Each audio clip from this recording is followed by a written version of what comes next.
कौन सी भर्तियां कैंसिल करती? हाँ, स्टे आने से कोई ये नहीं है कि वादा टूट गया या कोई स्टे, ये तो एक संवैधानिक प्रक्रिया है, कोई भी कोर्ट के अंदर जा सकता है। कहा कि भारतीय जनता पार्टी की भी अच्छी सीटें पंजाब के, कांग्रेस के लोग तो आपस के अंदर ही एक दूसरे को निपटाने का काम जो है वो करेंगे।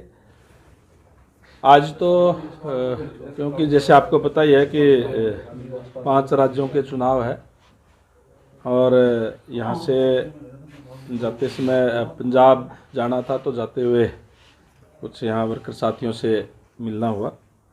इसी के तहत आज यहाँ कैथल आए थे और पंजाब चुनाव के अंदर जो है मैं अभी आज जो है वो जा रहा हूँ। पंजाब चुनाव को कहाँ देख रहे हैं सर? देखिए, जो 5 राज्यों के चुनाव है, चाहे वो उत्तर प्रदेश है, उत्तराखंड है, मणिपुर है, गोवा है और पंजाब है, जहाँ तक मैं समझता हूँ कि 4 राज्यों के अंदर तो सरकार बनाने जा रही है भारतीय जनता पार्टी, और पंजाब के अंदर भी अच्छी उपस्थिति दर्ज कराएगी, क्योंकि पहले एक छोटी पार्टी के रूप में लड़ती रही है और इस बार बड़ी पार्टी के रूप में चुनाव जो है वो भारतीय जनता पार्टी लड़ रही है। और ये तो आने वाला वक्त बताएगा कि किस तरीके के समीकरण पंजाब के अंदर बनते हैं, लेकिन मैं समझता हूँ कि अच्छी उपस्थिति दर्ज कराने का काम जो है भारतीय जनता पार्टी पंजाब के अंदर भी करने जा रही है, क्योंकि जिस ट्रांसपेरेंसी के साथ, चाहे हरियाणा की बात हो और जहाँ जहाँ भी भारतीय जनता पार्टी की सरकार है, चाहे उत्तर प्रदेश की बात हो, जो ट्रांसपेरेंसी के आधार पर कार्य किए हैं हमारे यहाँ की सरकार ने भी, चाहे पढ़ी लिखी पंचायत देने की बात हो, चाहे नौकरियों के अंदर ट्रांसपेरेंसी देने की बात हो, आज युवाओं के अंदर एक विश्वास जगाने का काम किया है कि अगर वो योग्य है तो निश्चित रूप से अपनी योग्यता के आधार पे सरकारी सेवाओं के अंदर अपना स्थान बढ़ा सकता है। नहीं तो जितनी भी पहले की सरकारें रही है उसमें या तो पैसा चलता था और या फिर पॉलिटिकल सिफारिश अगर आपके पास हो तो ही सरकारी सेवाओं के अंदर अपनी जगह बना सकते थे। लेकिन आदरणीय मनोहर लाल जी ने योग्यता के आधार पर नौकरी दे करके युवाओं के अंदर एक विश्वास पैदा करने का काम किया है। चाहे विकास कार्यों की बात हो, सबका साथ सबका विकास सबका विश्वास, इस तर्ज के ऊपर कार्य कर रही है। अभी मुझे 2 दिन यूपी के अंदर भी जाने का मौका मिला और यूपी के अंदर भी जहां ट्रांसपेरेंसी के आधार पर नौकरियां देने का काम किया माननीय योगी आदित्यनाथ जी ने, वहीं विकास कार्य जो है बड़ी स्पीड से, जो क्राइम पे जो रोक लगाने का काम किया। इसलिए आज उत्तर प्रदेश में निश्चित तौर पर पूर्ण बहुमत से और भारतीय जनता पार्टी की सरकार बनने जो है जा रही है। और आज अभी पंजाब के अंदर मेरी भी ड्यूटी लगी है और निश्चित तौर पर मैं कह सकता हूं कि जिस तरीके से भारतीय जनता पार्टी की सरकार जहां जहां स्टेट के अंदर है, जो देश के अंदर है, जहां आदरणीय नरेंद्र भाई मोदी जी के नेतृत्व के अंदर विश्व पटल के ऊपर देश का गौरव बढ़ाने का काम किया है, तो निश्चित रूप से मैं समझता हूं कि जो ये चुनाव है इसके फैसले भारतीय जनता पार्टी के पक्ष में आएंगे। आप पार्टी दिल्ली में जो घोषणाएं की गई थी वो लगातार पंजाब में वो उसी पैटर्न पर जो है आप पर सरकार चली हुई है। दिल्ली एक अलग प्रदेश है और पंजाब का अलग कल्चर है, अलग तरह का है, तो मैं नहीं समझता कि आज आम आदमी पार्टी की कोई जो है ज़्यादा वो रहेगी। जहाँ तक आज की जो सिचुएशन है पंजाब की, किसी भी पार्टी को पूर्ण बहुमत मैं समझता हूँ कि नहीं मिल रहा, और चुनाव के बाद में क्या परिस्थितियाँ बनती है उसमें कुछ भी हो सकता है। ये जैसे मैंने पहले कहा कि भारतीय जनता पार्टी की भी अच्छी सीटें पंजाब के अंदर आएगी। जिस तरीके से जहाँ जहाँ भी मेरी बात हुई है, जहाँ जहाँ भी जो रुझान, जो लोगों का एक माहौल जो देखने को मिल रहा है, तो निश्चित रूप से बीजेपी प्लस भी जो है वो भी अच्छे सीटें लेकर के आएगी। चुनाव के बाद में क्या समीकरण बनेंगे उस समय बताएगा। पंजाब में अभी कांग्रेस की सरकार है, तो उसको चुनौती देने के लिए जैसे आप ग्राउंड में उतरे हैं, भाजपा के चाहे नेता हैं वो प्रचार के लिए जा रहे हैं, तो किस एजेंडे की बातें लेकर जनता के बीच जा रहे हैं सर? देखिए, जहाँ तक कांग्रेस की बात है, मुझे लगता नहीं कि उसको किसी दूसरे से चुनौती की ज़रूरत है। कांग्रेस के लोग तो आपस के अंदर ही एक दूसरे को निपटाने का काम जो है वो करेंगे। अपनी कुर्सी उनको चाहिए केवल, अपना मैं अध्यक्ष बन जाऊं, मुझे कोई ज़रूरत नहीं है बाकी कुछ करने की, बाकी कुछ हो ना हो, पार्टी आए ना आए, इस टाइप के, यानी कि केवल और केवल स्वार्थ की राजनीति कांग्रेस पार्टी के अंदर हो रही है। केवल अपनी सीट के लिए, अपने चौधर के लिए कांग्रेस के लोग आपस के अंदर ही लड़ने का काम कर रहे हैं और जनता ये तमाम चीज़ें देख रही है। तो मैं नहीं समझता कि कांग्रेस की कोई चुनौती कोई ज़्यादा जो है वो रहेगी।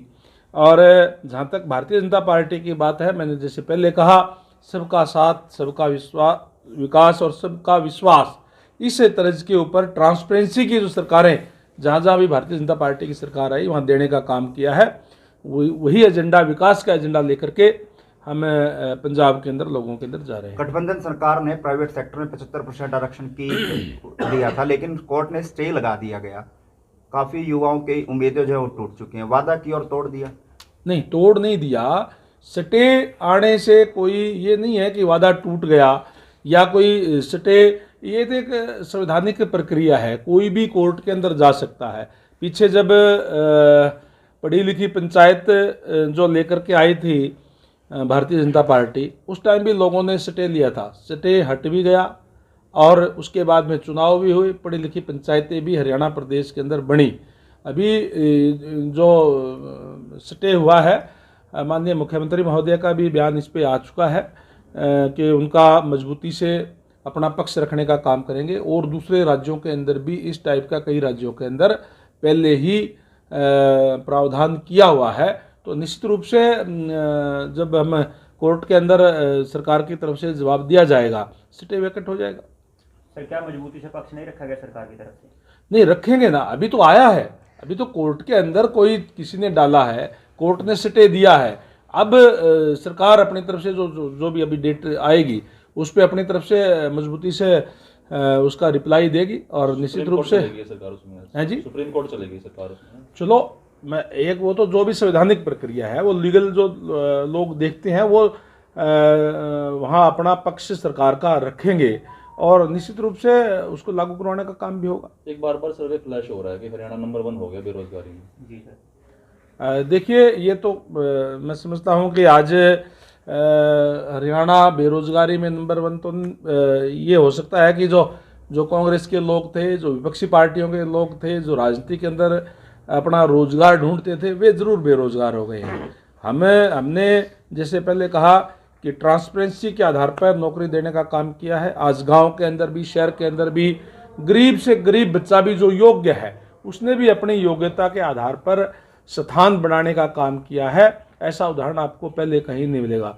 अभी कौशल रोजगार ऐप के माध्यम से जो बेरोजगार नवयुवक है वो अपना रजिस्ट्रेशन वहाँ करा रहे हैं और चाहे जो टेम्परेरी नौकरियां हैं वो भी उन्हीं योग्यता के आधार पर जो मापदंड बनाए गए हैं उसी के आधार पर सरकार की तरफ से जो दी जाएगी। योग्यता के आधार पर आपने नौकरियां दे दी, लेकिन एसआई की बात करें या फीमेल कांस्टेबल की बात करें, अभी तक ज्वाइनिंग नहीं, लंबा समय हो गया। देखिए, जैसे मैंने पहले कहा कि जब कोई भी किसी टाइप की भी प्रक्रिया है, उससे तमाम पूरी होने के बाद ही वो ज्वाइनिंग की बात है और होती है। पहले की तरीके से ऐसे नहीं है कि कोई बिना कोई भी प्रक्रिया पूरी करे, इस टाइप की कोई बात हो। अब जितनी भी भर्तियां पहले पिछली सरकारों के अंदर हुई है, बहुत सी भर्ती जो है वो रद्द हुई है। युवाओं के भविष्य के साथ खिलवाड़ हुआ है क्योंकि वो ठीक प्रक्रिया उन्होंने अपनाने का काम नहीं किया था।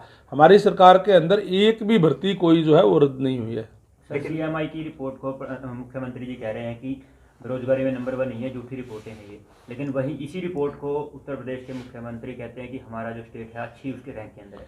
ये मुझे कहने की जरूरत नहीं है। आपको जब गांव के अंदर, वार्ड के अंदर कहीं भी आप अगर जाएंगे तो बहुत से युवा आपको ये इस टाइप के मिल जाएंगे कि मेरे को तो गांव का ठीक तरीके से सरपंच भी नहीं जानता था, मेरा सब इंस्पेक्टर नंबर आ गया, मेरे HCS के अंदर जो है सिलेक्शन हो गई। मैं आपको बता दूं कि जहां पिछली सरकारों के अंदर विशेषकर जो ठीक सी नौकरियां होती थी, ठीक सी का मेरा मतलब है कोई सब इंस्पेक्टर की, कोई इंस्पेक्टर की, कोई HPSC की, खासकर जो SC के जो बैकवर्ड के लोग थे उनके जब रिजल्ट आता था तो 2 3 4 लेकर के उसके बाद में नीचे एक अक्सर आज एक लाइन लिखी होती थी, योग्य उम्मीदवार ना मिलने के कारण ये पद रिक्त छोड़े जाते हैं।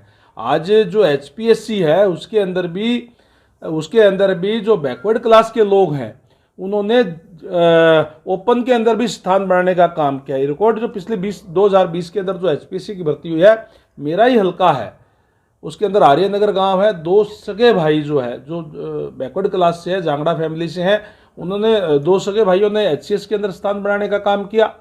क्या ऐसी दूसरी किसी भी सरकार में ऐसा हो सकता है? केवल और केवल सिफारिश से जहाँ नौकरियाँ मिलती थी, जहाँ जो बैकवर्ड के जो लोग हैं, बैकवर्ड का HCS का एक प्रजापति कम्युनिटी का ही है, जिस से उन्होंने अपना स्थान क्योंकि वो योग्य था, उसने जनरल के अंदर अपना स्थान बनाने का काम किया। जहां नौकरियों के अंदर ये लिखा जाता था कि योग्य उम्मीदवार नहीं पाए गए इस कैटेगरी के अंदर क्योंकि उनकी राजनीतिक पहुंच नहीं होती थी, आज वो वर्ग भी, विशेषकर मैं स्पष्ट रूप से आपको कहना चाहता हूं, जो बैकवर्ड के जो लोग हैं उनके पास कोई पॉलिटिकल अप्रोच नहीं होती थी, इसलिए आज उनका भी योग्यता के आधार पर जो है वो नंबर आ रहा है। ये बहुत बड़ी बात है। बात योग्यता के आधार पर की जा रही है। वहीं अनिल नागर की बात करें, अनिल नागर प्रकरण की बात करें, एक व्यक्ति द्वारा उन पर आज भी एक आ गई, सिविल सर्जन के लिए उन्होंने 12 रोल नंबर उनको दिए थे। योग्यता के आधार की बात आप कर रहे हैं। देखिए जो भी कोई चल अनिल नागर की आपने बात की, या उससे पहले जो स्टाफ सिलेक्शन कमीशन है उसके ऊपर भी सरकार की तरफ से जो छापेमारी की गई थी, ये किसी कोई विपक्ष के लोगों ने या किसी ने कोई शिकायत नहीं की। माननीय मुख्यमंत्री महोदय के संज्ञान के अंदर जैसे ही कोई मामला आया, उन्होंने स्वयं इसकी जांच करवाने का काम किया। स्वयं सरकार की तरफ से उनके ऊपर रेड मारी गई। HCS लेवल के अधिकारी को बर्खास्त किया गया। इस सरकार ने स्वयं संज्ञान लिया है। यानी किसी भी कीमत पर भ्रष्टाचार जो है वो सहन नहीं होगा। इसी के तहत जो है ये कार्रवाई सरकार की तरफ से की गई है। सर 4 साल से सिर्फ फार्म लिए जा रहे हैं, फिर भर्तियां कैंसिल कर दी सारी। कौन सी भर्तियां कैंसिल करती? हाँ, भर्तियां अभी सारी 40 तरह की भर्तियां कैंसिल हो, 40,000 पदों की भर्तियां कैंसिल हो गई। दोबारा देखिए जो भी भर्ती है वो चल रही है। जो हमारा स्टाफ सिलेक्शन कमीशन है वो इसको देखता है, और इस टाइप की कोई हो सकता है कोई कोरोना की वजह से कोई डिले हुआ, वो एक अलग बात है। रद्द कोई भी नहीं हुई है, रद्द कर दी है सर। पटवारी की पटवारी वो स्टाफ सिलेक्शन कमीशन देखता है किसके अंदर है, वो दोबारा निकल जाएगी। सर कोरोना के कारण भर्तियां रद्द की जा रही है, रैलियां रद्द नहीं हो रही।